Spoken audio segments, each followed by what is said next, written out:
नमस्कार साथियों, आरएस गुरुजी पर आप सब लोगों का स्वागत है।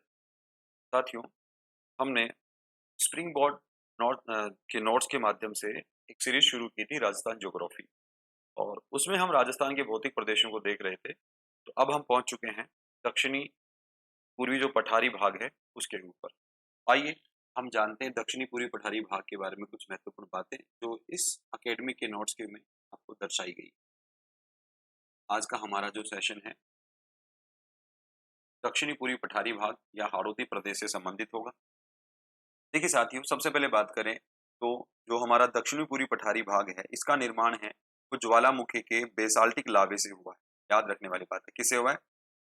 बेसाल्टिक लावे से। और खास बात याद रखना कि बेसाल्टिक लावे से अगर कहीं पे चट्टानें बनी हैं तो उनसे काली मिट्टी का निर्माण होता है। इसका निर्माण होता है, काली मिट्टी का निर्माण होता है। ठीक है, तो बेसाल्टिक लावे से बना हुआ है और इसका जो निर्माण काल है वो क्रिटेशियस काल है।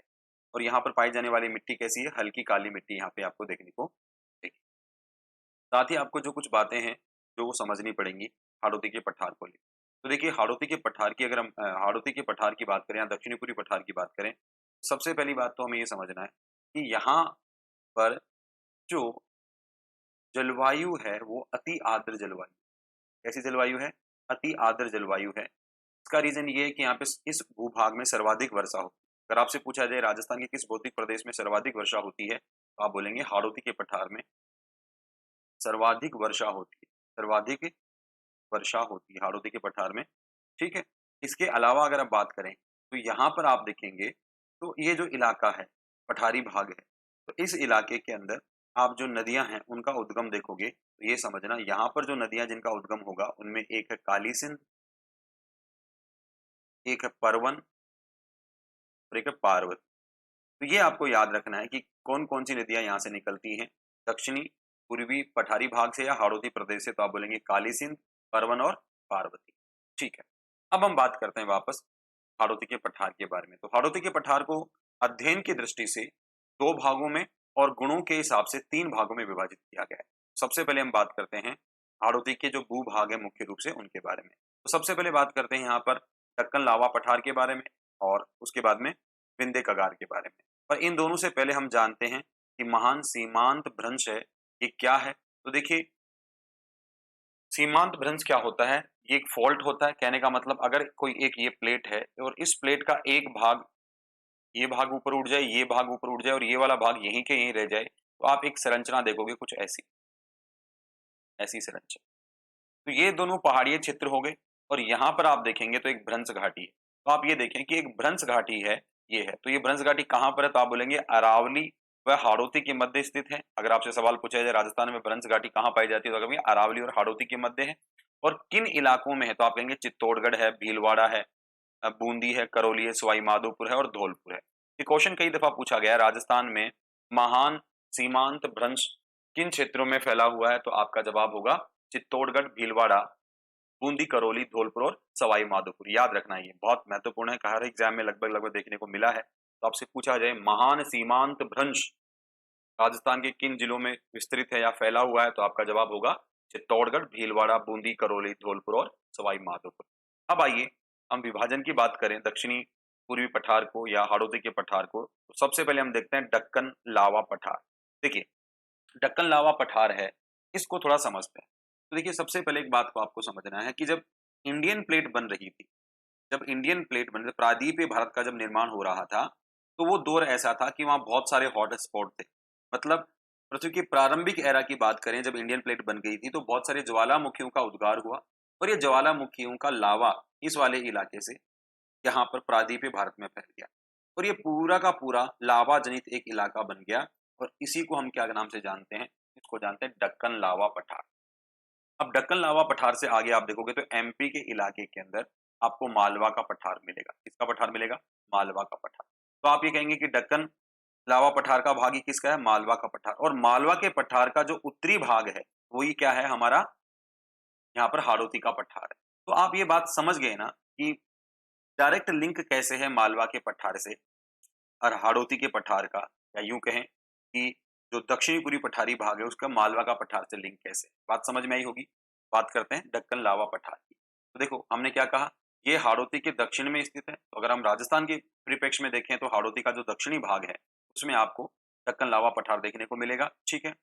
और मालव प्रदेश में या मालवा प्रदेश में इसका विस्तार है। तो मालवा प्रदेश की बात करें तो प्रतापगढ़ है, झालावाड़ है, ये सब के सब इस इलाके में आपको ये विस्तृत मिलेगा, फैला हुआ मिलेगा। अब इसी इलाके के अंदर आपको एक बात और समझनी है, वो है ऊपर माल।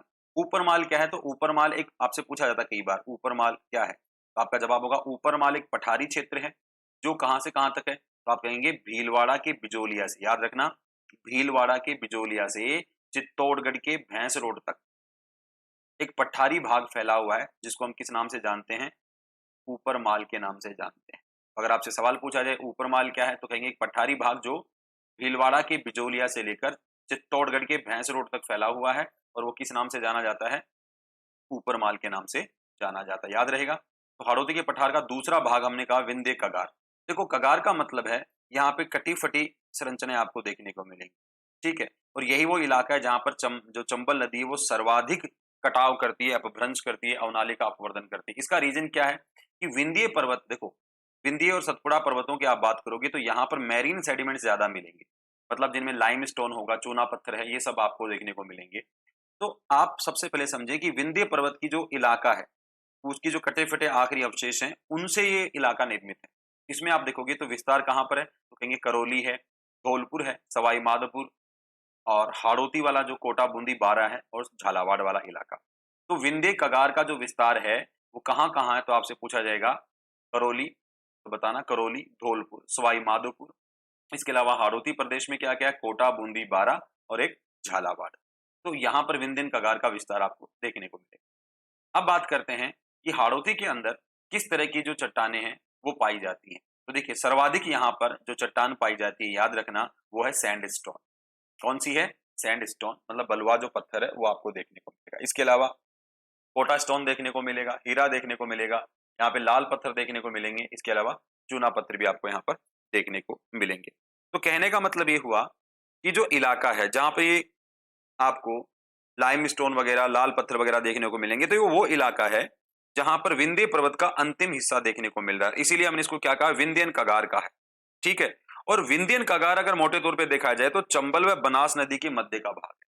अब मैं आपको थोड़ा सा और इसके बारे में इंफॉर्मेशन देता हूं। तो आपने कहा कि विंध्यन कगार, तो विंध्यन कगार के बारे में जो और चीजें आपको जाननी है वो पहले तो एक बात आप यहां से समझ, मैं मेरी तरफ से बता देता हूँ।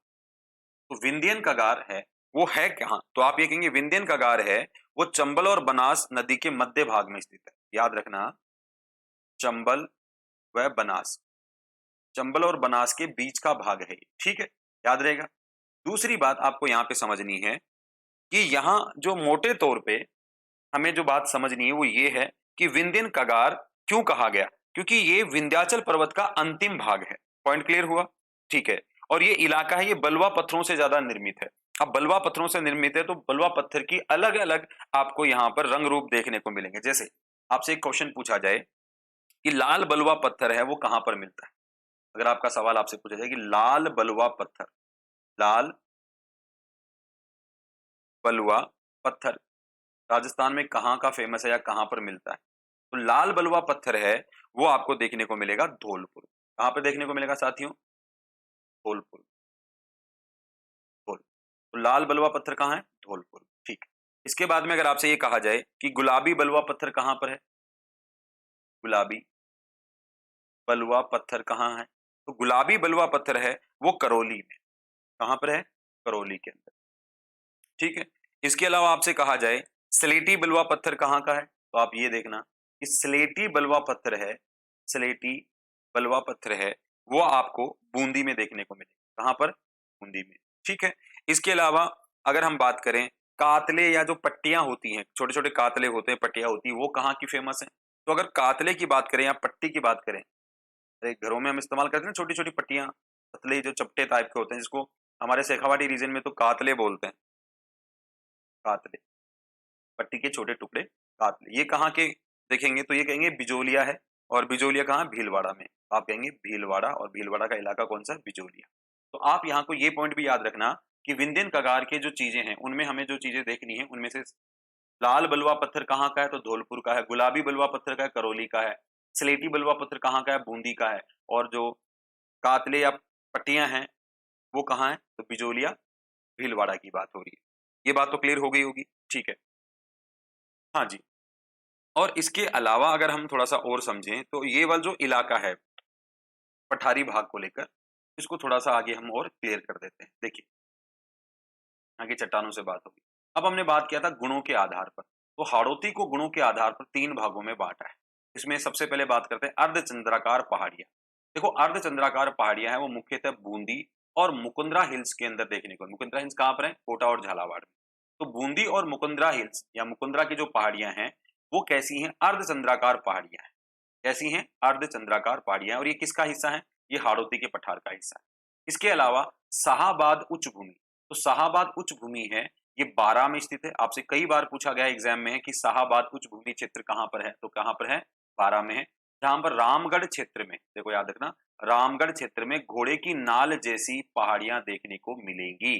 तो आपसे पूछा था घोड़े की नाल की समान जो पहाड़ियां हैं वो किस क्षेत्र में है, तो कहेंगे रामगढ़ क्षेत्र में है, और वो कौन सा है? बारां का। तो इसी को हम क्या बोलते हैं? शाहाबाद उच्च भूमि। और ये किसका हिस्सा है? हाड़ौती के पठार का हिस्सा है। और डग गंगाधर उच्च भूमि है, ये हाड़ौती का जो झालावाड़ वाला इलाका है वो है। तो अगर डग गंगाधर उच्च भूमि की बात की जाए तो ये कहाँ पर है? झालावाड़ में आपको देखने को मिलती है। ठीक है, यहाँ तक की बात आपको समझ में आई होगी। अब हम हाड़ौती के पठार से संबंधित कुछ और तथ्य भी देख लेते हैं, समझते हैं। अगर आपसे पूछा जाए कि जो हाड़ौती का पठार है ये राजस्थान के कितने जिलों में फैला हुआ है, तो अगर आपसे पूछा जाए जिले कितने हैं जिनमें हाड़ौती के पठार का विस्तार है, तो आप कहेंगे 7। अब वो 7 जिले कौन-कौन से हैं ये भी आपको पता होना चाहिए। तो देखो कोटा, बूंदी, बारां, 3 तो ये याद रखें। कौन-कौन से? कोटा, बूंदी, बारां, और साथ में झालावाड़। झालावाड़, कोटा, बूंदी, बारां, झालावाड़। इसके अलावा चित्तौड़गढ़ का रावत भाटा, रावत भाटा, ठीक है। इसके अलावा भीलवाड़ा का बिजोलिया, बिजोलिया, ठीक है। और पूर्वी बांसवाड़ा, बांसवाड़ा का कौन सा भाग है? तो पूर्वी बांसवाड़ा। तो ये कितने जिलों में फैला हुआ है? 7 जिलों में फैला हुआ है। कई बार इस तरह के प्रश्न भी आपसे पूछे जाते हैं कि दक्षिणी पूर्वी पठारी भाग का विस्तार राजस्थान के कितने जिलों में है? 7 जिलों में। या आपसे कह देगा निम्नलिखित में से कौन सा जिला है वो दक्षिणी पूर्वी पठारी भाग का हिस्सा नहीं है, तो आपको थोड़ा सा याद रखना। लेकिन अगर ये सवाल ऐसा आ जाए कि जो दक्षिणी पूर्वी पठारी भाग है ये मुख्यतः किस संभाग में फैला हुआ है, किस संभाग में फैला हुआ है, तो याद रखना इसका जो मुख्य विस्तार है वो कोटा संभाग के 4 जिलों में है। कितने में? तो आप कहेंगे कोटा संभाग के अंदर इसका विस्तार देखने को मिलेगा। कौन से संभाग में है? कोटा संभाग में है, और कोटा संभाग के भी 4 जिलों में इसका विस्तार है। ये तक बात समझ में आई? इसके अलावा अगर हाड़ौती के पठार की बात करें तो हाड़ौती का पठार है वो किस प्राचीन भूगर्भिक संरचना का अवशेष है, तो ये अवशेष आपको पता है गोंडवाना लैंड का। किसका है?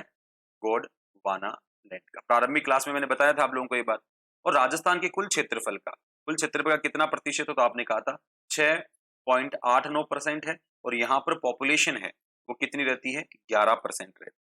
और इस पठारी भाग की जो औसत ऊंचाई है, इस पठारी भाग की जो औसत ऊंचाई है वो 500 मीटर है। कितनी है साथियों? 500 मीटर है।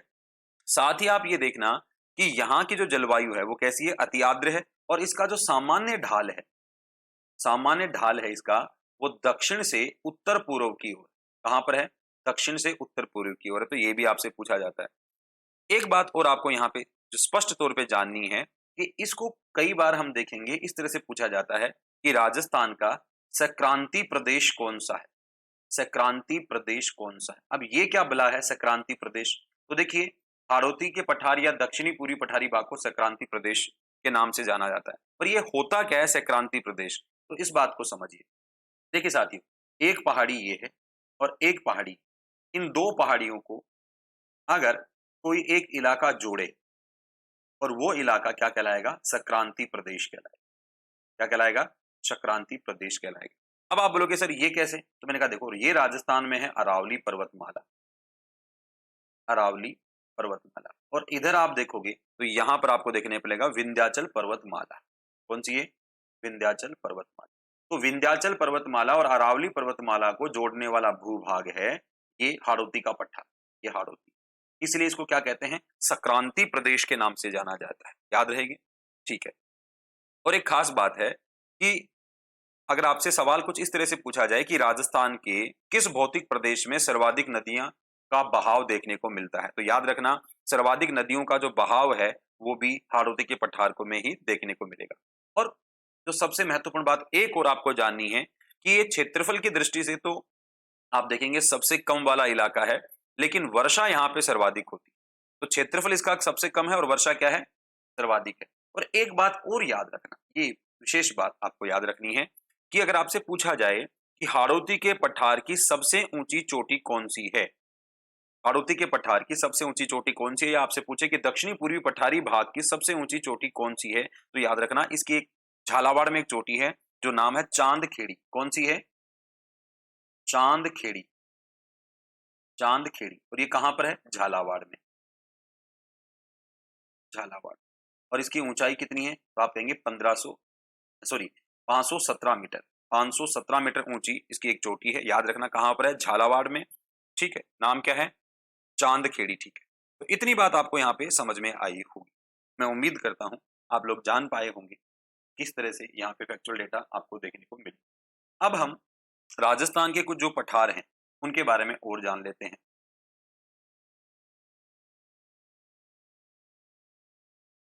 देखिए साथियों, अभी फिलहाल मैं क्या कर रहा हूँ कि स्प्रिंग बोर्ड अकेडमी के जो नोट्स हैं, क्लास नोट्स हैं, उनमें क्या लिखा है केवल मैं वही आपको समझाने की कोशिश कर रहा हूँ। जैसे ये स्प्रिंग बोर्ड वाले नोट्स खत्म होते हैं उसके बाद में हम समयक जो इंस्टीट्यूट है उसके नोट्स की समरी करेंगे, उनको देखेंगे, और उसके बाद में हम दोनों को मिलाकर अपने तरीके से नोट्स तैयार करेंगे कि हमें क्या देखना है, हमें क्या समझना है। लेकिन एक बार बेसिक स्ट्रक्चर समझने के लिए, बेसिक आइडियोलॉजी या रफ डायग्राम समझने के लिए हमें एक बार इन संस्थाओं में जो स्टडी मैटर है क्या क्या है उनको देखना है। तो इसलिए हम एक रीडिंग कर रहे हैं जिससे हमें कुछ डेटा यहाँ से प्राप्त हो सके। ठीक है जी, ओके। आइए अब बात करते हैं, बस इस पे लोड किया।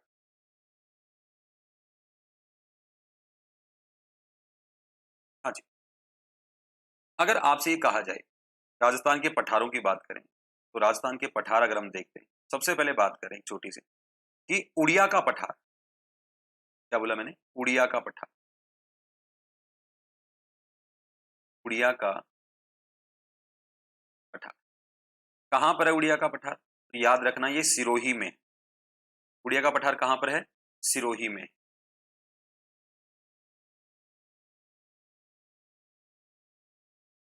और इसकी ऊंचाई अगर हम बात करें तो इसकी ऊंचाई है 1360 मीटर। और सबसे काम की बात ये याद रखना ये गुरु शिखर के नीचे स्थित है। कहां पर है, गुरु शिखर के नीचे स्थित है। और विशेष बात यह है कि राजस्थान का सबसे ऊंचा पठार है, राजस्थान का सबसे ऊंचा पठार, ऊंचा पठार। आपसे क्वेश्चन पूछा जा सकता है राजस्थान का सर्वोच्च ऊंचा पठार कौन सा है, तो आप बोलेंगे उड़िया का पठार। ठीक है, कहां पर है, सिरोही में। ऊंचाई कितनी है, 1360 मीटर है। इसके बाद में अगर हम बात करें तो आता है आबू का पठार, आबू का पठार। और आबू का पठार है ये भी कहां पर है, तो आप कहेंगे सिरोही में। और आबू के पठार की ऊंचाई है वो 1200 मीटर है। ठीक है, और ये दूसरा ऊंचा पठार है, सेकंड नंबर का है। ठीक है, और इस पर राजस्थान का सबसे ऊंचा बसा हुआ शहर है, तो राजस्थान का सबसे ऊंचाई पर बसा हुआ शहर कौन सा है, माउंट आबू है। और राजस्थान का दूसरा सर्वाधिक ऊंचा बसा हुआ शहर कौन सा है, तो याद रखना वो है प्रतापगढ़। तो सबसे ऊंचा बसा हुआ शहर कौन सा है, माउंट आबू है, जो आबू पठार पर बसा हुआ है। ठीक है, और दूसरा सर्वाधिक ऊंचा जो बसा हुआ अ, शहर है वो प्रतापगढ़ है। ठीक है, अब बात एक और कर लेते हैं, वो है भोराट का पठार, भोराट का पठार। साथियों भोराट का पठार है वो राजसमंद से उदयपुर के बीच में फैला हुआ है। मतलब राजसमंद, राजसमंद बात करें तो कुंभलगढ़, कुंभलगढ़ से लेकर गोगुंदा के बीच में। कहां से है, कुंभलगढ़ से लेकर गोगुंदा के बीच में है। मतलब यूं कहें राजसमंद से लेकर उदयपुर के बीच में फैला हुआ है। और इसकी ऊंचाई अगर आप देखोगे तो 920 मीटर ये ऊंचा है। ठीक है, और साथ में याद रखना कि भोराट के पठार की जो सबसे ऊंची चोटी है वो कौन सी है, तो याद रखना जरगा है। इसके अलावा एक और है मेसा का पठार। कौन सा, मेसा का पठार। और मेसा के पठार की बात इतनी सी जाननी है कि ये है कहाँ पर, तो मेसा का पठार है इसी के ऊपर चित्तौड़गढ़ दुर्ग स्थित है, याद रख। तो आपसे पूछा जाए चित्तौड़गढ़ दुर्ग है वो किस पठार पर स्थित है, तो आप कहेंगे मेसा के पठार पर स्थित है और ये 620 मीटर की ऊंचाई पर स्थित है। दूसरा आता है लसाड़िया का पठार, लसाड़िया का पठार, ठीक है। अब इसके लिए जो महत्वपूर्ण बात है वो ये समझनी है कि लसाड़िया का पठार है कहां पर, तो आप कहेंगे उदयपुर में है। और खास बात क्या है कि लसाड़िया का पठार है ये जयसमंद झील के पूर्वी भाग में है, याद रखना कहां पर है, जयसमंद झील के पूर्व में स्थित है। कहां पर, उदयपुर में। उदयपुर में जयसमंद झील के पूर्वी भाग में स्थित, ठीक है। तो ये बात यहां तक क्लियर हो गई। और एक और देखना, अगर आपसे पूछा जाए सरिस्का जो अभ्यारण्य है इसमें स्थित जो पठार है वो कौन सा है, तो याद रखना ये काकड़वाड़ी पठार है। इसके अलावा धीरजा जी का पठार है, ये चित्तौड़ में देखने को मिलेगा, ठीक है। इसके अलावा अगर आप देखें तो मानदेसरा का जो पठार है ये चित्तौड़गढ़ और भैंस रोड गढ़ अभ्यारण्य है, इनके बीच में स्थित है। ये भी आप थोड़ा सा जान लीजिएगा। तो ये पठारी भाग के बारे में हमने देखा। यहाँ तक की बात समझ में आई होगी सभी साथियों को, ठीक। आज के लिए इतना काफी है। आगे जब हम इसके बारे में और जानकारी लेंगे तो नए वीडियो में हम कुछ नई चीजों को ऐड करेंगे। धन्यवाद। जय हिंद, जय भारत।